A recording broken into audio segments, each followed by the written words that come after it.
Welcome back to KOAN Hot Talk, 1080 AM, 95.1 FM, The Joe Miller Show. We have with us Mike Gonzales. He's a senior fellow at Heritage. He has 11 years with the Wall Street Journal and then served in the Bush administration, was a speechwriter there, worked in the State Department, written a book on how conservatives can win the Hispanic vote. Specifically, the name of the book is A Race for the Future, How Conservatives Can Break the Liberal Monopoly on Hispanic America. You can get that book at Amazon. In addition, we're going to talk a little bit today, if Mr. Gonzales will let us, on Cuba and removing it as a state sponsor of terror. He actually was born in Cuba, arrived in the United States at the age of 12, I believe, in 1972. Mr. Gonzales, welcome to the Joe Miller Show. Joe, if I'm going to call you Joe, you better call me Mike, and I'm very happy to be speaking to your audience in Alaska. Thank you for having me on the show. Mike, it's all our honor, and let's talk first. I'm going to reverse this around just a little bit. Of course, obviously, Hispanic vote, critically important, but of course, with Marco Rubio now joining the fold of the contenders for the president, we need to examine basically his statement and then, of course, what the Obama administration has done with respect to Cuba. Of course, Obama moving to normalization, removing Cuba from the state sponsor terror list. I guess Rubio disagrees with that. I assume you do too. Well, this is really a political decision. President Obama has overlooked all the facts. Once again, I must say, sadly, he's my president. And he's gone ahead and taken the Castros. I don't really want to speak in terms of Cuba because when you speak about the United States, you're talking about people, the government acting with the consent of the governed. And then you can then properly talk about the United States, like the U.S. government representing us. That's not the case with Cuba. This is the Castro dictatorship. Of course it consorted with terrorism. Cuba is basically a fixed airline carrier carrying the worst world actors all over the planet. It's kind of like a Star Wars bar scene of IRA, ETA in the Basque Country, the FARC in Colombia, Hezbollah perhaps, North Korea, Iran, Syria. All the people who hate us are in Cuba because the Castro government hate us. How could our president, your president Joe, and my president shake hands with this dictator? Beggars believe. Yeah, it doesn't make any sense, does it? And the whole move of the Obama administration here, there seems to be absolutely no reciprocity either. I mean, there's no commitment by Cuba to turn from its wicked ways. I mean, I just read an article the other day about this airline hijacking that occurred in the United States back in the 70s. And, of course, what did they do? They went to Cuba. Of course, Castro waiting there with open arms. And, apparently there's a desire because, these people were involved in the shooting of a police officer. There's still a desire by the state, I think it's Arizona maybe, I might be off on the state, to extradite. And, of course, the Cubans are anchoring down. They're saying, no way, we aren't going to release this guy. I mean, has there been any positive movement by Cuba at all in response to what Obama has been doing in normalization? There are over 40 wanted people in Cuba. The joke, I don't know how old you are, Joe. I'm pretty old. I'm 54. The joke used to be coffee, tea, or Castro, that stewardess used to say in the 70s, because all these planes that used to get hijacked were sent to Cuba.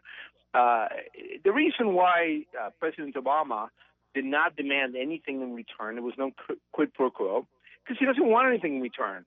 He is dead set on granting Cuba, recognition, establishing an embassy there. He sees it as part of his legacy. One has to, as to his motives, who knows about to his motives, but he does talk all the time about Cuba, about a colonial relationship which never existed. The U.S., in fact, helped the Cubans liberate themselves from the colonial power, which was Spain.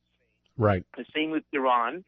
He talks about the ouster of the elected prime minister of Iran, Mohammad Mossadegh, in 1953. By the way, President Obama is the first person out of the last 10 presidents to implicate the United States in the ouster of Mossadegh. But he's always apologizing about this. President Obama is always apologizing for dark periods in our history.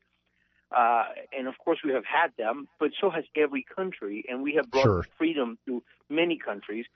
So just going by, not looking at a crystal ball into President Obama's motives, just going by his comments, he feels he must atone for something, and that, I think, explains a lot of his Cuba policy and Iran policy. Well, and so what does the future hold? I mean, obviously the president's going to get what he wants. Normalization is going to occur. I mean, is Cuba going to be a future threat? Is this something that we're creating more national security issues for the country by? Yeah, I mean, you have to look at everything on U.S. national security grounds, right? That's the way I look at the whole world. I lived all over the world. I was born in Cuba, by the way, but the way I look at the world is what is in it for U.S. national security. But as I said, Cuba is Castros hate the United States. Nikita Khrushchev, the Soviet leader, wrote in his memoirs that he was actually surprised at how pathological the Castros' hatred of the United States was. This is the same family, because don't forget that Cuba has had a dictatorship now for 56 years of the Castro family. They hate us. They continue to hate us. Raul Castro in Panama City this past weekend said, I'm just quoting, 83-year-old Raul Castro, saying, yeah, we have consorted with terrorists. We have done so every time that we have felt isolated and cornered, i.e., Joe, a veiled threat. If you isolate me or corner me again, I will do whatever I want. Unbelievable. Well, I mean, of course, part of the perspective of the United States, and I think probably some of the Obama administration, is that by normalization, there'll be economic ties that are driven into Cuba, and as a result, it will be very difficult for Cuba to go off on this, on this wild hitch of sponsoring some sort of destabilization or terrorism in the future. I fundamentally disagree with the approach of the Obama administration. I mean, I just cannot believe that we had approached this without some sort of assurance back from Cuba. I mean, it just doesn't make any sense from a national security perspective. But, I've given up trying to figure out how this president is doing things to advance our country. It seems like at every turn, I mean, you look at the Iran deal, that he's marching us 2 steps back for every step forward. Well, he says himself that he believes that engagement will make these regimes want to be more like us. That is based on no evidence, zero evidence. And you can look back centuries. Napoleon, Philip II, Louis XIV, all the world's bad actors. Hitler, the Kaiser. They couldn't have been coddled into liking us. But you don't have to look back centuries. You can just look at the last 6 years of the Obama administration. His reset button with Russia, with Putin, a complete and utter failure.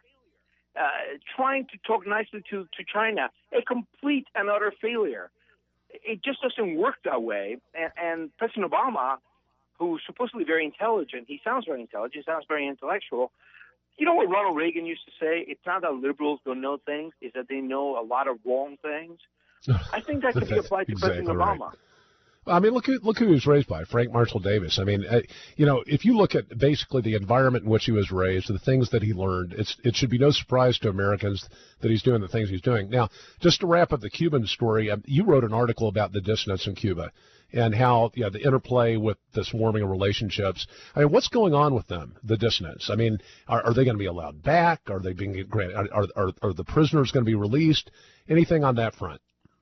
They're being repressed more than ever. The Cuban government acting with impunity, as it has for the last 56 years. And I use the word government advisedly because really we're talking about the Corleone family here. They send mobs to dissidents' homes to throw rocks at their windows, to call out names, to call them worms, to beat up their wives or husbands. And what we have seen is an upsurge, an uptick in that. In fact, just this week, there were mobs at 2 dissidents' homes. And since we reached out to Cuba, so President Obama believes, contrary to what Teddy Roosevelt said, that you must, Teddy Roosevelt said, speak soft and carry a big stick. Obama thinks that his power of persuasion can convince people. Since he reached out to Castro on December 17th, there have been 1,000 political detentions, according to the Wall Street Journal, in Cuba. Yeah, unbelievable. Mike Gonzales, senior fellow at the Heritage, worked in the Bush administration, speechwriter, State Department, Wall Street Journal for 11 years. We're going to talk next after these messages about how conservatives can break the liberal monopoly on Hispanic America. Stay with us, The Joe Miller Show.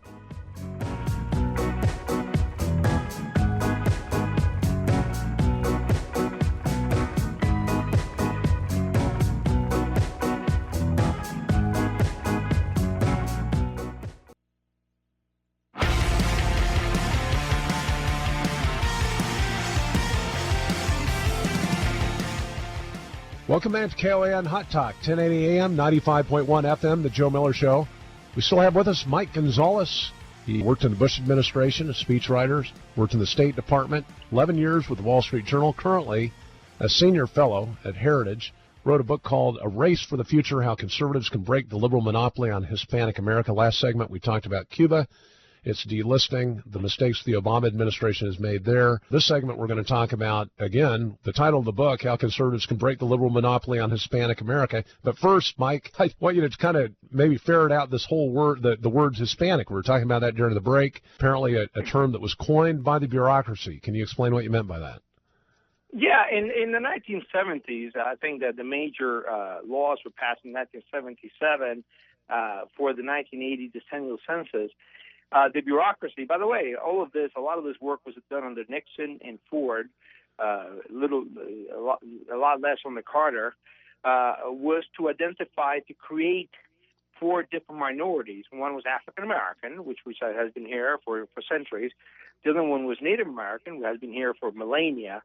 And the other 2 made up synthetically made up groups made up of immigrants, one Asian and the other one Hispanic.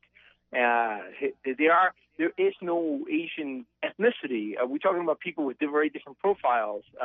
Japanese Americans have very different profiles from Cambodian Americans or from Filipino Americans. Chinese Americans have very different profiles from Laotian Americans. The same thing with Cuban Americans, Mexican Americans, Puerto Rican. Talking about very different cultures, very different races, very different approaches. The bureaucracy creates 4 different groups, and we have been stuck with them for the last 4 decades. So when you got here, 12 years of age, I think I said 72 before, but it was 1974. Right. I mean, did you immediately think of yourself as Hispanic when you got here? What was kind of your progression?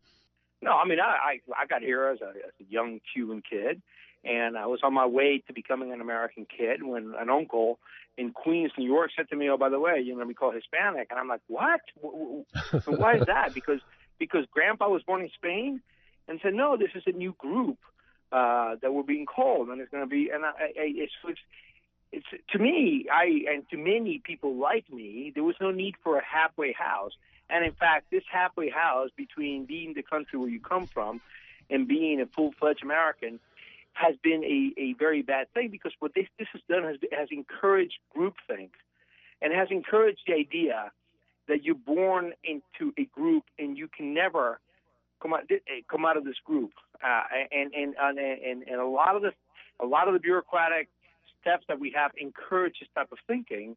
And that's not at all what our Constitution says, and not what the Declaration of Independence says, that we have God-given rights as individuals at birth or at creation that are inalienable, and that we actually have family units and communities, i.e. our neighborhoods, which are concentric circles. So this whole idea of I'm supposed to think this way because I'm a Mexican American, or I'm supposed to think this way because I'm Asian, it kind of goes against the grain of a constitutional republic. Right, and not only that, I mean, it goes against the grain of reality, and that is, I mean, when you look at these various groups, and like, for example, Mexicans that have been here for generations, as opposed to Mexicans that have been here for just a number of years, you see real different in attitude and in political action between those type of groups, don't you? Well, you look at somebody like Ken Salazar, who was President Obama's Secretary of the Interior, or Linda Chavez, who served in the Reagan administration. Both of them have ancestors who came in with Juan de Oñate in 1598, who crossed the Rio Grande in 1598 to create the colony of New Mexico. They are very different, and a lot of people in New Mexico and a lot of people in southern Colorado in the St. Louis Valley and a lot of people in Texas claim ancestry from people that many generations ago, way before the Plymouth Rock. They have a very different profile, very different approach than somebody who immigrated from Mexico not just 2 generations ago, but 5 years ago. Right. You know, I've got a Mexican national who's a son-in-law, And, I mean, he scratches his head and looks at this country on the immigration front in a completely different perspective than some that have been here in recent generations. But one of the things that's really reared its ugly head over the last several years is this concept, and it's kind of been reflected in some of the conflict that we've seen in the school systems. There was down in Texas, for example, there was a football game where one side of the stadium was chanting USA, USA. Apparently the other team was primarily recent Mexican immigrants, and this was considered to be a racist term, and there was actually discipline that was applied against the team and the fans that were chanting USA. Is there a problem with assimilation in this country? Do you see that as one of the fundamental issues that we've got to address in the years forward? I think we most definitely do, and I go into a lot in my book, A Race for the Future, how conservatives can break the liberal monopoly in Hispanic American. There's several types of assimilation, Joe, right? So there's linguistic assimilation, learning English, and by the third generation, second generation, most people do. There's economic assimilation. There's cultural assimilation. You wear your hat backward, you speak the lingo. And then there's patriotic assimilation, learning to love America and understand the Constitution, and learning to love the things that make this country unique and exceptional. And where we have signally failed is in the latter one, right? We somewhere 3 or 4 decades ago, we lost our confidence. We decided no longer to assimilate people into our history. Instead, we have been teaching the opposite. We've been teaching people not to become American. We have been teaching people that that the founding fathers were slave owners, that this is a racist country. We have been teaching all the wrong things, and without giving the context. Of course, that Jefferson had slaves, but Jefferson also wrote the document that Lincoln himself quoted as empowering him to free the slaves. And that we no longer teach. Yeah, I mean, it's a major issue, and I guess how do you actually go about, though, addressing it from the outset? I mean, is there something that can be done at the federal level with respect to immigration and citizenship requirements that can help address that? Well, yes. I mean, I think taking the oath, and that obviously applies to the 40-some-odd million residents in this country who are here legally and who are not yet citizens. I think that anything we can do to really teach what this country is about, this country's culture, this country's history, this country's tradition, this country's place in the world, who we are, anything that can be done. And so when people raise their hand and take the oath, they really understand who we are. They take it seriously. They take that oath seriously. Like I took my oath seriously. And also, we can really do many things to get away from this group mentality that serves only, political aims, which really hold back mobility, economic mobility, cultural mobility, and so forth. I want to shift a little bit over to current events. Of course, Ted Cruz running for president, the son of a Cuban immigrant, Rafael Cruz. I've talked to him a number of times. He's actually been up here to Alaska, traveled around the state with him a bit. Fantastic guy. Obviously comes out of a background that you would think that others that, and now you've got me hesitating before I use the word Hispanic, but you would think that Latino leaders would embrace a guy like Ted Cruz, right? Coming out of similar circumstances. But in fact, exactly the opposite has happened. Can you describe for our audience what the reaction is amongst the so-called leaders of Latinos to the Cruz candidacy and why? Well, I wrote a piece for the New York Post a couple of weeks ago, and this is very symbolic. What you have is the people who come up with the whole group mindset. They want to hold the key to who belongs to what group. So you have somebody like Bill Richardson, right, who is just like the Cruz, half Hispanic. Now, I think the term Hispanic has a lot of problems with it.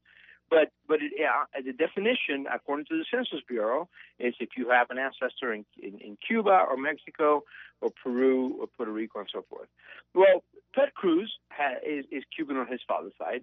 Bill Richardson is Mexican on his mother's side. Bill Richardson said less than 2 years ago, I don't think Ted Cruz should be considered Hispanic. A lot of people, the so-called leaders of the Hispanic identity, Matt Barreto, and so forth, say similar things. Why is that? Because Hispanic is based on, according to them, based on agreeing to the liberal shibboleths that they agree with. The whole thing, I think, it demonstrates the duplicity of this whole thing.